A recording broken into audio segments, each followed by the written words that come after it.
From director Sean McNamara comes Soul on Fire, based on a true story. They said you had no chance, but here you are. Starring Joel Courtney, John Corbett, Stephanie Shostak, Macy McLean, with Devon Franklin and William H. Macy. If you focus exactly on loving the life that you're living right now, and not the life that you think you could have had or should have had, that's the whole deal right there. Soul on Fire. Rated PG. Parental guidance suggested. In theaters this Friday. For tickets, go to soulonfiremovie.com. Soul on Fire. The world is becoming increasingly proficient at telling stories that deny God. As such, we need Thinking Christian to become as natural as breathing. Welcome to the Thinking Christian podcast. I'm Dr. James Spencer. Through calm, thoughtful, theological discussions, Thinking Christian highlights the ways God is working in the world and questions the underlying social, cultural, and political assumptions that hinder Christians from becoming more like Christ. Now, on to today's episode of Thinking Christian. Hey everybody, welcome to this episode of Thinking Christian. I'm your host, Dr. James Spencer, and I am joined today by Georgette Beck. She's the author of a new book called Junk to Jewels, and she's also runs a nonprofit organization called the Bella Healing Hearts Foundation. And so we're going to be talking to Georgette today about her life, her vision, her work, and excited to have you here, Georgette. Thanks for coming on the show. Oh my gosh, Dr. James Spencer, thank you so much for having me on this show. I love it. I appreciate this opportunity. I love how divine appointment occurs in all of our lives. God brings random strangers to each other out of all the billions and billions of people on the planet. It's amazing. Yeah, no, I found it, and you were on a podcast as well, so you probably get this a little bit too, but it's always kind of nice to see somebody pop up in your email that you have no clue who they are, and they're asking, to see if you want to be on their podcast or vice versa. Yeah. And so you get to meet people you wouldn't ordinarily run into. So I think it's great. I do too. It's very rewarding. Well, tell us a little bit about, you've got the new book, but I'm wondering what the backstory is for the book. Like, where are you coming from with this book, Junk to Jewels? Well, I'll show the cover. It's very cool. Junk to Jewels, a journey from brokenness and despair to beauty and delight. Because that's my story in a nutshell. And that's Junk to Jewels is now the platform I speak on and write on and talk on and live. Everything stems from that. It's from that scripture, beauty from ashes. And it's a repeat cycle. If you know in our life, God always goes full circle over and over again on any layer of ours that he's working on. And I was once upon a time that girl that was come from a very low self-esteem, value. I did not think I mattered. I would try to hide myself behind my hair. And I thought I just did not know who I was or what I was. And then life, you're just trying to survive and do life the best you can. And I was supposed to go off to university after high school, like normal, a lot of people do. Not everyone goes that path. Everyone does education different. But I did not go to university. Oral Roberts University was planned because of fear of loss of love, I learned. Hindsight's 2020. A lot of it come to me later. So I married a year after high school, went to work full time, and I found out the generational patterns. I don't know if you've studied generational patterns with genograms and things like that, but no, I haven't, no. Good or bad family line. If you research your family history, it's fascinating. Never mind about the family tree, but genogram shows emotional patterns. They repeat, good or bad. So I learned about that. And my family all married young. So we just did that and we were like, okay, this is normal. So 10 and a half years later, it broke and there was signs all along the way. But when Sure. you're not okay, when you're not whole and you're broken, you don't see it. You just keep making the same mistakes your family above you did. So I was on the floor begging that, and the other thing I learned too, which I want to never say the word divorce if you're married. Like I was using that to be heard and seen. Oh, you'd say that in an argument, Sure. That is never something to say. So the story talks about how I cried out on the floor of a closet that was supposed to be the dream home when it broke, and divorce was actually heard and received. And then I was pleading, let's not, and then it just, no. So it broke. That was it. And then God heard my prayers. Now, I'm a faith person, and I did that. I invited Jesus into my heart as a young girl. But I didn't know it was a two-way street. I did not know God actually heard us and that it's a personal relationship. I did all the talking. I read the Bible. I tried to follow the best I could, but it, and then all of a sudden, so things started happening after that prayer. My sister-in-law at the time handed me the Preacher's Wife CD, a music CD, and those lyrics were just gorgeous. God was speaking to my heart. I was all alone up north. And I mean, that's the first thing he did was give me words with music lyrics to say, I hear you, I'm here. And then he started just stepping in, miracle upon miracle. He bleeds me into this, the marriage. I hope for a miracle, restoration, all that. But there was a limbo time. And I don't know if you've ever been in limbo on anything in your life. It is, I call it the edge of hell. Like it's horrible. It's horrible because you're hoping for this miracle. You're trying to be faithful in this current land. And with someone who sees the worst of you and just there's no to be around someone who sees the worst of you when you already know the worst of yourself, it's not fun and you're hurting and you're lonely and all, it's just so many emotions. And so God was there. It didn't heal, but God was healing me from that start. And me and my daughter hit the wilderness years. And then we go into the promised land. And there is second chances. God is the God of restoration, but he starts with us first in our heart. And the story documents my journey, but also at the end of every chapter is jewels for people in their current situation. We all have brokenness or loss in different ways, whether it's someone who died or a relationship broke or a lost dream or a lost career job that you loved and passionate about. But there's always something that each of our stories bring to others. That's why I do a podcast too, and I read like crazy, because everyone's journey matters. So that's the story. God showed up for me and he'll show up for you too, wherever you are. And I learned that I mattered. I learned that I belong.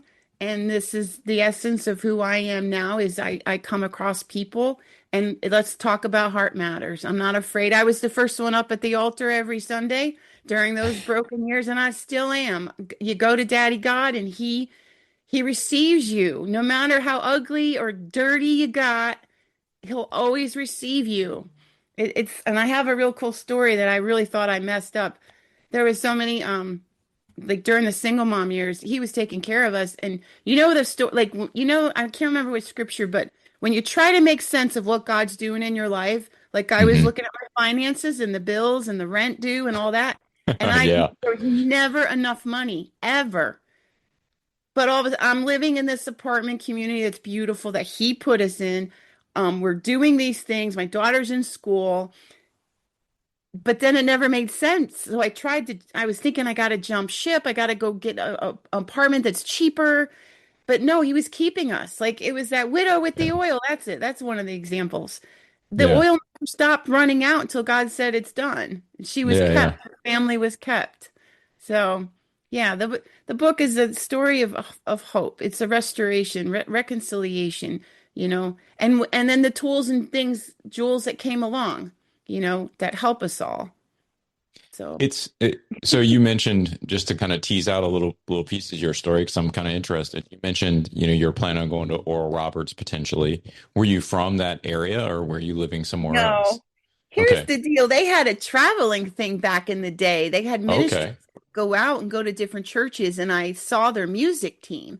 And I was attracted to that. Now, here's the deal, too. We each have a destiny purpose. There is giftedness that come in each of us. And sometimes it continues down the family line. And I had learned my mom also is a writer, creative person. She burned her stuff and never showed it and never wanted and pursued publishing, even though she wanted to, out of fear. So one of the things in my heart, and I talk about our dreams and our purposes, I'm like, God, don't let me die without this dream you gave me. Call me writer too after this journey. And I said, I knew I was going to write the story of what he did in my life to share it with others. I said, don't let me die. And listen, I turned 57 this week, just so you know. My birthday's this week, and God is never too late, never too old for your dreams to come to life.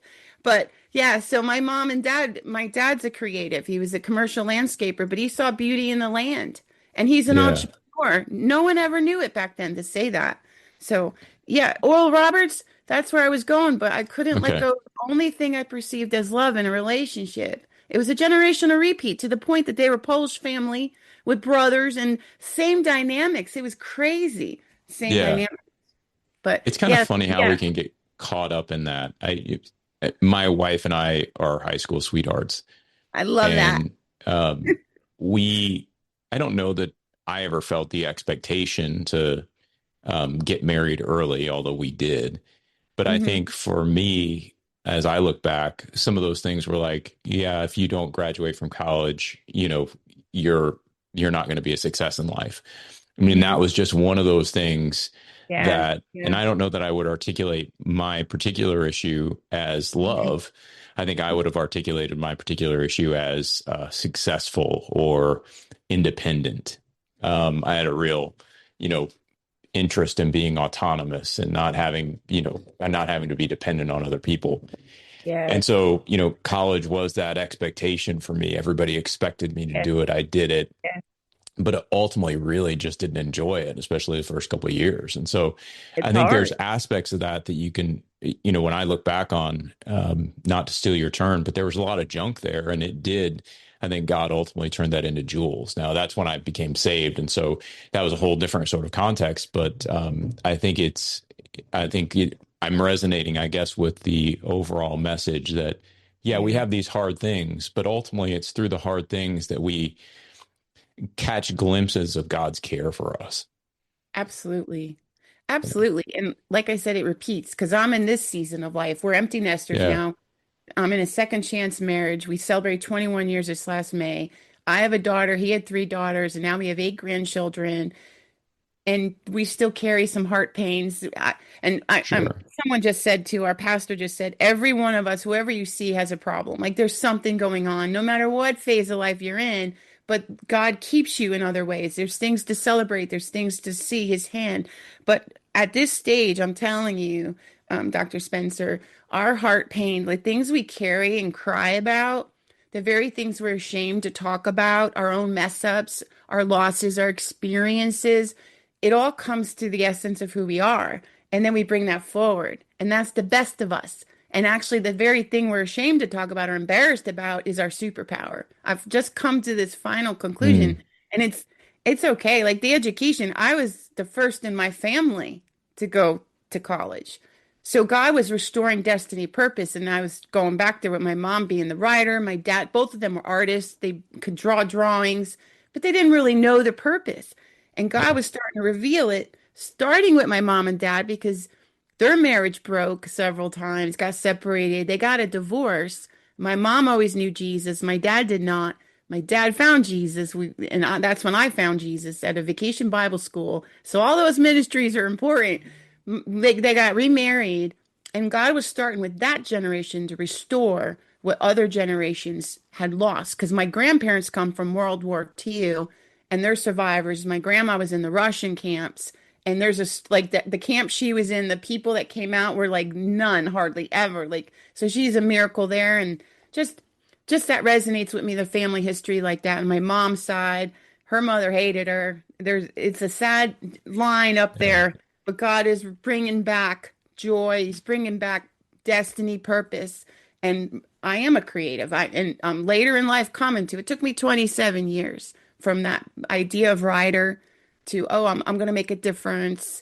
And my mission statement now, this full paragraph, is to inspire, encourage, educate, give hope to others, healing from the past and the present for the future as they discover their God-given purpose and destiny.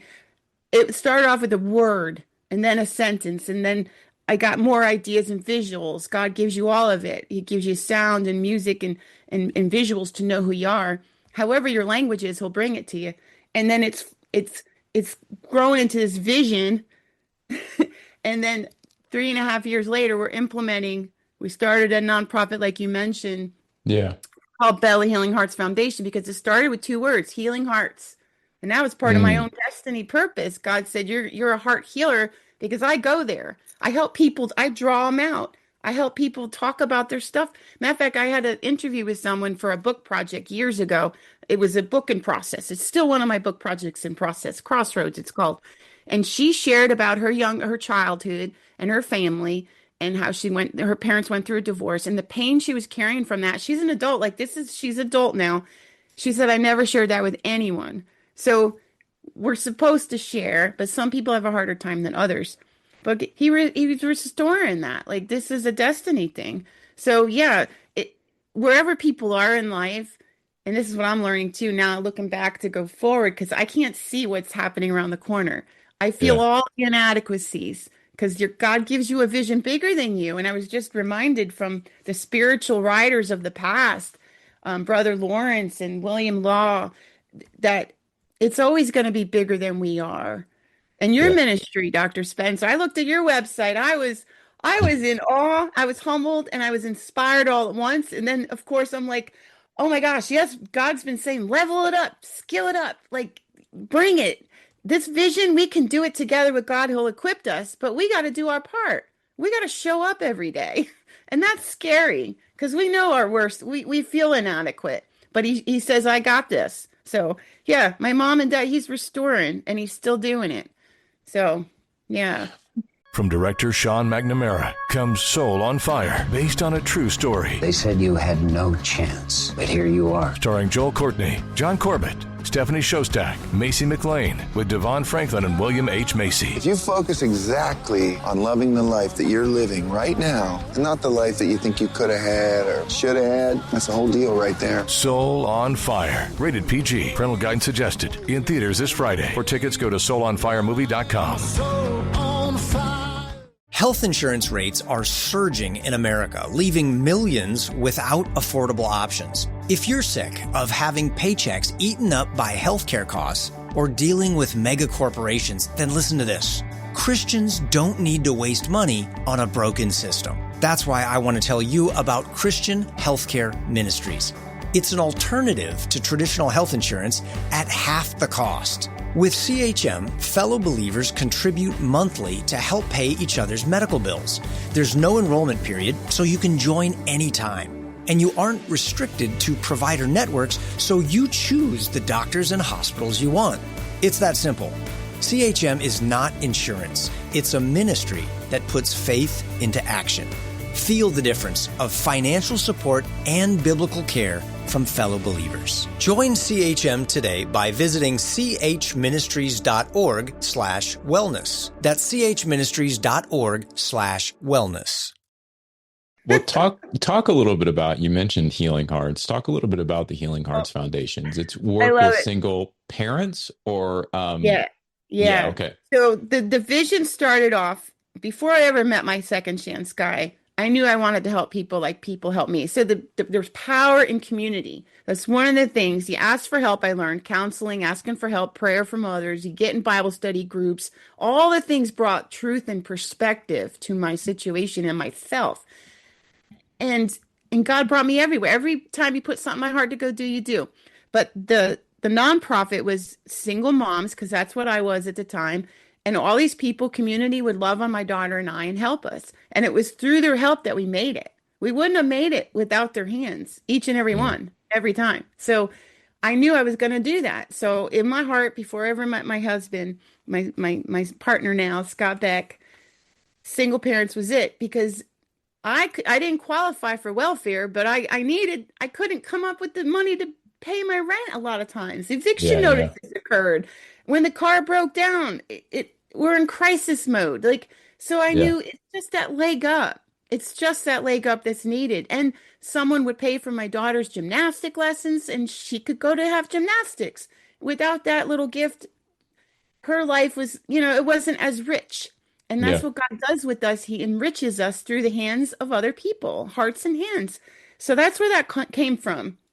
And my husband, too, he was a single dad for a time because his first marriage broke, too. And so both of us, this is our second chance together. It's going to evolve. So I just realized his heart was, he wants to build a home for the kids that feel like they're throwaways, like they're not seen. And from my situation to this, I was a guardian ad litem for a time and a big sister as part of Big Brother, Big Sisters. Guardians go in and meet with the children of things that happen in the home. So I saw things and understood things that sometimes it's a kid not in the foster care that needs help. They do, Yeah, but it's actually ones in the homes that are parents. There's too much dysfunction going on. There's sure. there's just ignorance. They're in a situation, they're overwhelmed and need help. So these kids they're not seen. No one's speaking life into them. No one's encouraging and affirming them. And some parents like mine loved us, but that they didn't come from environments where they knew to speak to your children, speak vision, speak hope, speak life. They didn't know how to pray for their children. So this is, I think it's going to evolve. It is for single moms, dads. For 3 years in a row, we provided educational scholarships in partnership with St. Lucie County Education Foundation because there's collaboration is power in collaboration. They already had it set up. So our Yeah. nonprofit donates to them and then we gift out. We do 2 seniors every year and they come from single parent homes. And it helps them in their educational journey because I learned that there's power in education, reading, learnings, however it's traditional through school, high school, programs, workshops, books, podcasts, all that. When you get new information, it increases your perspective and your worldwide vision. When you read your Bible, that's of God's faith world. That's his biblical world review. But you got to, understand history and other things. So I think education brings that to people. If you're in your little community and you're there forever and ever and don't ever talk to anyone outside your little community, you're missing out. So many great Yeah. truths out there. God created us all, throughout the world. But we've led groups. There's power in small group, and actually research shows and my husband and I facilitate a lot of small groups. We help people heal from divorce, and we did couples in crisis and things like that. But there's power when people come together and share their hearts and share their story. And we had one person say it was actually more powerful than the money she paid for a counselor. But I believe in counseling too for that. So we've meet a needs. It's like see a need, meet a need. So it's a unique boutique. We self-fund it still. It's slow going. And we've helped a single mom save her homeowner's insurance, which saved her house because she needed live oak trees taken down. So, and other just financial assistance if we can, if we have the money, we help when we see a need and hear a need. And it's just a little bit one-on-one when we get to know, like the situations are vetted either through another nonprofit or through our own lives, coming across these single moms and dads. But the workshop was just to provide mentoring and encouraging. It was actually through a program, single and parenting curriculum. Okay. So yeah, and it's still going. It's I think it's going to involve it's going to involve other like all people that fall between the cracks, I think. Yeah. Yeah. I think it'll expand out. I mean, I think it's fascinating. My wife and I, we recently adopted, and we still do foster care. But before we started all that, we were with a group called Safe Families, and Safe Families, they deal with what I would consider to be like your borderline cases. These are families that aren't really ready for foster care. They're short term, or they're just not as bad off enough to push a child into foster care, but they need some shorter term assistance. Yeah. And the kind of things we saw there are the kind of things you're mentioning, as single parents who are just struggling with different things. Maybe, the single mom gets sick and has to go to the hospital. Well, what does she do with her kids? And I think that our social safety nets that many of us depend on, grandparents, brothers and sisters, what have you, if you don't have those, Yeah, you're kind of in limbo here. What do you do? yes. And how would you ever get beyond that? I think the other side that I hear you saying is, I can imagine there's a survival mode that you get into, and I get into it some weeks, right? When work's really busy, right? The difference is that, it's both my wife and I, and we both have full-time jobs, and we've been married now 26 years. So we have a fairly stable sort of family life. Mm-hmm. But the reality is there are some weeks where it's just, I go into survival mode. Like I don't really have a lot of time for anything else. It doesn't happen as much as it used to, but in those times, you do tend to lose track of things that you shouldn't lose track of. And I can imagine for a single parent that you're probably often living in survival mode. Yeah, you're you're tired. You're always tired. Um, and I'm going to share this. This is vulnerable. I was vulnerable in my book as best I could, because it's the truth. I feel every time I go to read the pages, it's a love story. Mm. I felt God's love for me. And every time I was working on that book throughout the 26 or 27 years, as it grew and evolved, I felt God spoke to me in my current situation each decade, like each year. And I Yeah. saw how God, and it was God, Jesus, and my daughter years. It was mommy, Jesus, Jesse years, so it was a beautiful love story. But there's heart pain. And my daughter also went through a divorce as a little girl, and she was from home to home. And then as a single mom, I had to work a lot of jobs, and I had to leave her with people. And when my marriage first broke, my family had their own issues, and they couldn't be my family. Mm. Church family was my family. So Yeah. there was healing going on there. So my daughter, I would have to leave her with my new spiritual family, like people, so I could go work. And then towards the end of that season, it was starting to really play a toll on her emotionally. She was like preteen, Yeah. 11, 10, 12. And it was just, I had this overnight shift that had best money for the value and time. So that's my decision. And it was hard. She wanted to be with her mom. And so we had a lot of moments together and created beautiful traditions. Those were some of the happy moments. But there Yeah. was times that she had to go to the other one, and it wasn't home. Like it was just, and so she had Yeah. those feelings. I can just imagine. I'm not in her heart and her mind, but I can just imagine, based on my own feeling of never feeling I belonged or was valued or wanted. I'm sure those brought that up. Abandonment, rejection, feelings from the break. And that's why God hates divorce. It's not meant. Like it's a break and it's a living Yeah. death, I call it. So when I handed her the book this last Thanksgiving, because it published this last January, um, it brought it all up. And that's Mm. my husband's kids too, people from divorce. Everyone goes through healing differently. Yeah. Some people don't want to talk about it ever and never want to think on those years ever. The sad thing, and this is what I've learned in the art of forgiveness, maybe you've learned this too, that when you try to block out the pain and painful memories, you block out the good memories too. And you Yeah. block off. Your heart becomes closed and not open to what God wants to bring in to refresh it. Yeah. So it was a huge traumatic thing that happened. And this was just recent Yeah. because of that. So now there's still healing going on. And this is my heart's prayer for everyone that's going through a loss. Like, you need grace. Give you other people grace. Give forgiveness for sure. Forgive yourself and just be open to what God can do because it's beautiful. It's hard. It's hard to face the hard memories, but then you remember the good. And Yeah. so yeah, yeah. I, I've had several people uh, on the show that talk about lament. Um, some of them are scholars and they've written on lament. Others of them are one gentleman, he lost his son to suicide, and he happened to be an Old Testament theologian and talked a lot about lament and how that sort of got him through it. And it just seems to me that sometimes we've lost the art of lamenting. Yes, We try to bury things as opposed to being honest about our feelings with God, about bringing those things to Him, even if we're frustrated or angry. Um, absolutely. and what you find in the biblical laments, at least, is that anger and frustration and despair often turns to praise. And Yes, so it's a way for us to speak with God, process those emotions, and turn them into something different.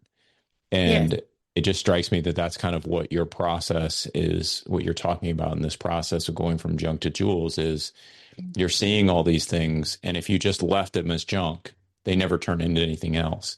they But don't. it's that reflection and discussion and, Yes, really releasing of those things that allow you to see then those jewels that were kind of filtered in with them, which yes, is, I think, a really important process for people to go through.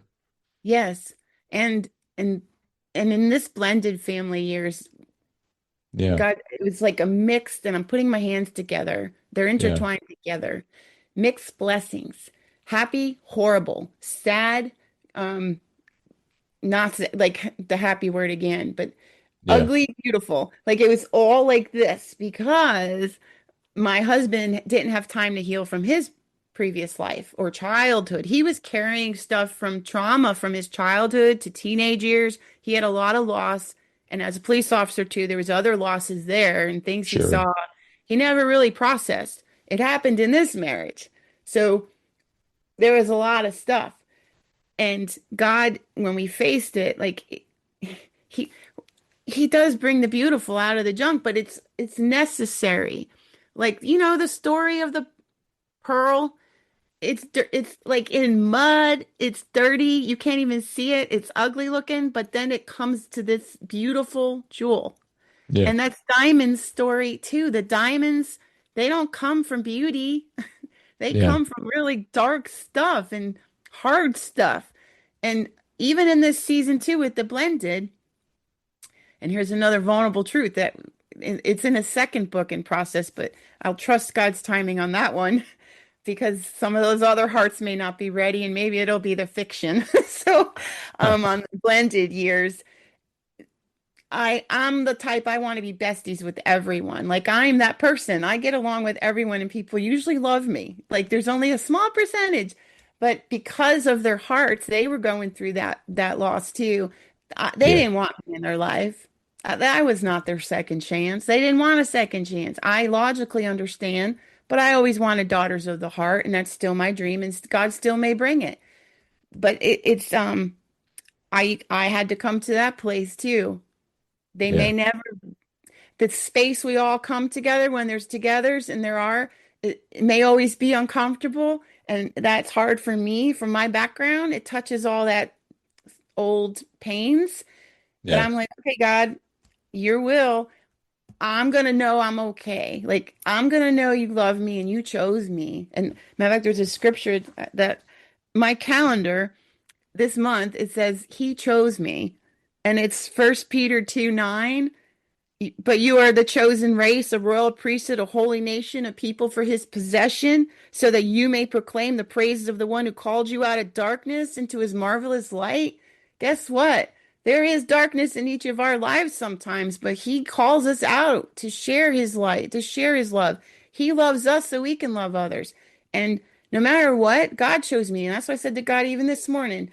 Let me operate from that place that you chose me, so it doesn't matter what other people think of me or know about me or anything. And listen, this has been my lifelong journey and lesson that it doesn't matter what people think of me or judge me or anything. If you come from a judgmental, critical environment, people struggle. It's a struggle to show up for other people and be vulnerable and have real relationships. But God wants us to connect with other people and develop community. And that's why He made the family. It starts in the family first. The marriages is a blessing. He said so, and it's true. And then the children, and then our extended family and our neighbors. We're all meant to be in life together, to know each other. And that means seeing the worst in someone and still showing up for them. Yeah. From director Sean McNamara comes Soul on Fire, based on a true story. They said you had no chance, but here you are. Starring Joel Courtney, John Corbett, Stephanie Shostak, Macy McLean, with Devon Franklin and William H. Macy. If you focus exactly on loving the life that you're living right now, and not the life that you think you could have had or should have had, that's the whole deal right there. Soul on Fire, rated PG. Parental guidance suggested. In theaters this Friday. For tickets, go to soulonfiremovie.com. soul on fire. Health insurance rates in America are surging, leaving millions without affordable options. But Christians don't need to waste money on a broken system. Christian Healthcare Ministries is an alternative to health insurance at half the cost. With CHM, fellow believers contribute monthly to help pay each other's medical bills while lifting one another up in prayer. It's financial and spiritual support when you need it most. Join CHM today by visiting chministries.org/wellness. That's chministries.org/wellness. It's interesting. I've as I've thought through my career and just, sort of now doing some things online, and you get the random comments from someone you don't really even know, and, they can be overly harsh. As I've processed all of those different experiences across my time, what I came to was I wrote a little blog piece. It was called, I think, I'm not listening. Sorry, I wasn't listening and I'm not going to. And the whole idea was that there are only certain people that I'm going to take criticism from. Good point. That Yeah. there are people who know me, who understand me, who understand what I'm doing, and I'm happy to be called out if I'm doing something inappropriate by almost anyone. But I think that for some aspects of our lives, we have to rely on people who know us really well to speak into us and say, look, it seems like you're sort of trending in the wrong direction. You're allowing some of your baggage to sort of influence the way you're acting. But it's a Yeah. really difficult thing to do because I think we do want people to like us. We do want to be understood. And when Yeah. we're criticized just sort of out of hand by people who don't really know us, we feel alienated from them. And so my advice has always been to people, you're going to run into folks who just don't like you. You can't help that. I mean, it's basically what you just said. And I Yeah. think for me, the sort of escalation of that idea was you can't fix the world. And luckily, it's not your responsibility to fix the world. It's your responsibility to be faithful in the world. And Absolutely. Yeah. there is a different mentality that comes along with that. And I think that as as I listen to you sort of wrestling with some of these dynamics, it's just one of those things where I would sit back and say, I've been in those situations. I totally get it. I can remember meeting with some of my family members and at the end of it saying, hey, this was really awkward. Thanks. Because I mean, there's nothing else to say. Like sometimes it's just awkward, right?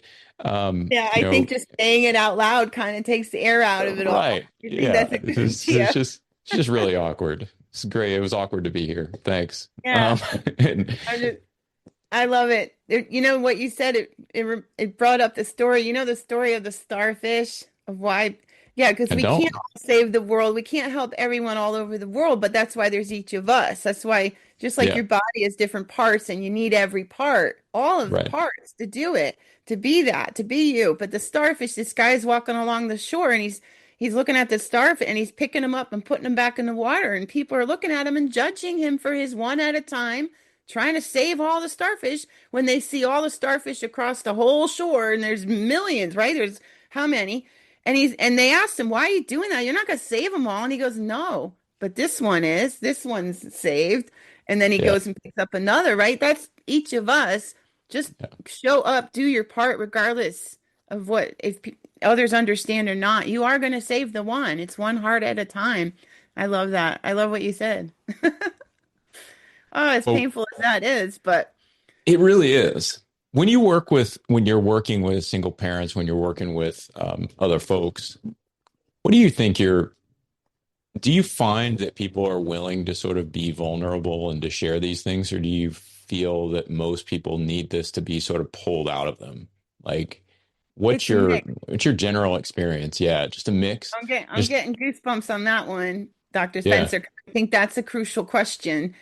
Here's the deal I find, and here's sometimes people made fun of me in the past because I'm like the Tigger. I'm the overexcited always person. I get excited about everything. I see beauty everywhere. I collect, you would laugh if you came in my house. I have beautiful collections. Like I surround myself with inspiration in all things.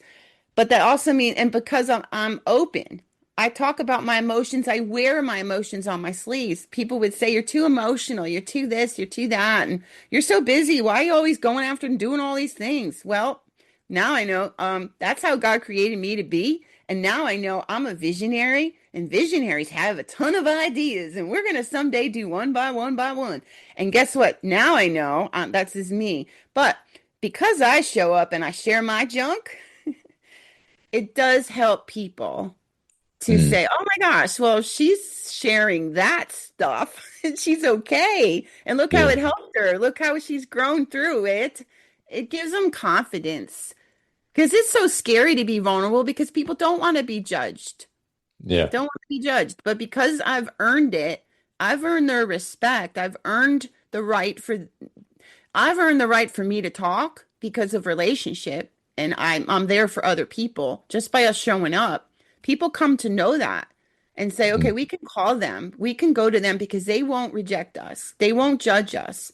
They're going to receive us and tell us the truth. Because in all our groups, we laugh a lot in our groups, but we also go there and we talk about the truth. And I'll share my stuff, and then I'll give, hey, you know what you're doing is it may lead to this, this, and this. It's not going to help you. Like carrying anger. We had one person that, and all emotions are good, but there is a time they don't help you make good actions unless you choose. Like you have to understand why you have that emotion, and anger is one. But if you have it too long, there's a reason and you need to address it. And so my husband and I would tell the truth, like, hey, you got too much anger going on and your behavior is hurting you and your family. Like it's hurting you and your kids. You got to get through this. Let's talk about this anger. Let's unpeel it. And so I think it helps. I think people resonate. Now, everyone's different. Like this one person, and we're in relationship today, and we have a long, like decades old relationship. And she's now more open to me, and she may be on my podcast in the future. I have hopes, because she's getting more comfortable that it's okay to talk about some stuff, and it's okay. And not all of us are meant to do it. I need logical people in my life too to balance me. My husband's very much that logical minded person, but he's also got the heart. It's so cool how God did that. We both have similar heart wounds and similar heart desires, especially to help children and our own childhood traumas, like to really help. But then he's more on he's the logical side of this relationship. And matter of fact, one of the things he said that God told him when he met me was actually in the early part of our marriage. God had to get a hold of him and said, listen, buddy, the very things you fell in love with your wife on, of how energetic she was and how excited she got and how zealous she is. Well, guess what? There's the downside to that. That up has a down. And when she's down, when she goes and crashes, you kind of love that too. And he was humbled and he laughs about it today, but it wasn't funny then. He did not think that was funny. Yeah. Well, this has been great. We're coming close to the end of time, and so I usually ask one question of guests just sort of at the end of the episode to close everything out. So I love questions. What do you think the God's people need to be focusing on today in order to be and make disciples more faithfully? Oh my gosh, this is a great question because this has come alive in fire for my husband and I. Like this is an urgent call, call to action. I think God is calling to action Christians everywhere. Connect.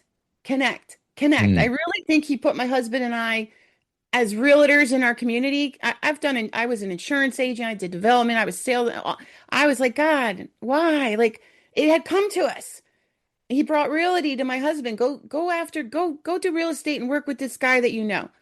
After police officer, he had a year off to golf, and he had no intention of going back to doing anything. But God's like, no, you have to serve. Like you're who you are for a reason. You can't just golf all day long. And so he obeyed finally, and then he called me to it. And when my situation changed where I was, and I think it's people. God wants you to get out there in community, get to know people, and matter of fact, this just happened this week, Dr. Spencer. We're going to open our home and we're going to invite people. Well, we've had dinners with people. We've been having dinners with couples, but now it's going to go deeper. I'm going to have a book club and we're going to have people over for, back in the day, they had this salon, they called it back in Paris. All the artists and musicians and writers and business people would come and talk and share. We're going to try to recreate that here in the Treasure Coast. So if you're ever in this area, stop by. But I think God says, get to know people because the world is having all this dark stuff all out here. But guess what? That's not the truth of us and you and me. And I need me and you to go forward. And that's, I think, the call to action. Get to know your neighbor. Get to know somebody. Be vulnerable. Make a phone call. Go have tea or coffee with someone. Keep doing it until you get better at it. And then invite someone into your house. It doesn't have to be clean and perfect. Just invite someone over because people need us to show up for each other. Don't you know when someone calls you, or I try to send notes, when someone sends me a note or calls me out of the blue and say, I was thinking about you. Oh my gosh, doesn't that do it? Because we're all so busy. We all have families and lives and we're trying to make a living and we have concerns, anxieties, and we need each other because we need to give hope to each other. And that only comes from you or me. Like it comes from us. So that's what Yeah. I think. Connect. I think that's a great answer, and absolutely fitting to what you conveyed throughout the show here. So, I mean, I think it's a perfect answer. So I really appreciate it. And Thank you. Georgette, it's been a joy to have you on. This has been great. Really enjoyed the conversation. I would route people to your website if you want to give that, georgettebeck.com, right? Absolutely. Yep. And we'll include that. georgettebeck.com. We'll include that in the show notes. Is there anywhere else people can connect with you? Where can they get your book? Well, so Junk to Jewels, the website has the information, but Amazon has it direct. It's in all the platforms. If you like a hard copy, Kindle, audio, it's all there. Bellyhealinghearts.org is our nonprofit, and we would love people to share their mentorship, their wisdom, their knowledge of how we can grow and be better. Because like I said, we're at the beginning of this vision, and I'm learning all the time management skills and things like that. I love Brendan Bouchard, Ed Milet, Mel Robb, all those folks too. I follow all of them. But I really want to get back to the spirit, like what you're doing on your ministry platform, Useful for God. Oh my gosh, that's the foundation that says it all. And that inspires me. Yeah, it's time to step it up, because I'm 57, but that also means I come with all the wisdom of hindsight, people, all the mistakes, all the things. Guess what? That gives me the right to share and say, and hey, I did it this way, and here's what I learned. Don't do it that way. So, yeah, so I think God's calling everyone higher. Go pursue him with all your heart. And what I love most is when you sit with God, here's the deal. Just go sit with God. Just sit and talk heart to heart. He listens. And then read your Bible, because he'll speak through his word, but then get in community because he speaks through the people around you. Yeah. Yeah. So thank you for having me. This has been so much fun. No, this has been great. And we'll have the websites that Georgette mentioned. We'll have a link to her book. All that'll be in the show notes. I encourage you to go check it out. Really enjoyed the conversation, Georgette. Thanks for being here. And we will catch everybody on the next episode of Thinking Christian. Take care. Just want to take a second to thank the team at Life Audio for their partnership with us on the Thinking Christian podcast. If you go to lifeaudio.com, you'll find dozens of other faith-centered podcasts in their network. They've got shows about prayer, Bible study, parenting, and more. At Thrivent, planning your finances is bigger than money. It's a way to support the people, causes, and community you love, because helping you put your faith into action is at the heart of what we do. Thrivent, where money means more. Connect with us at Thrivent.com.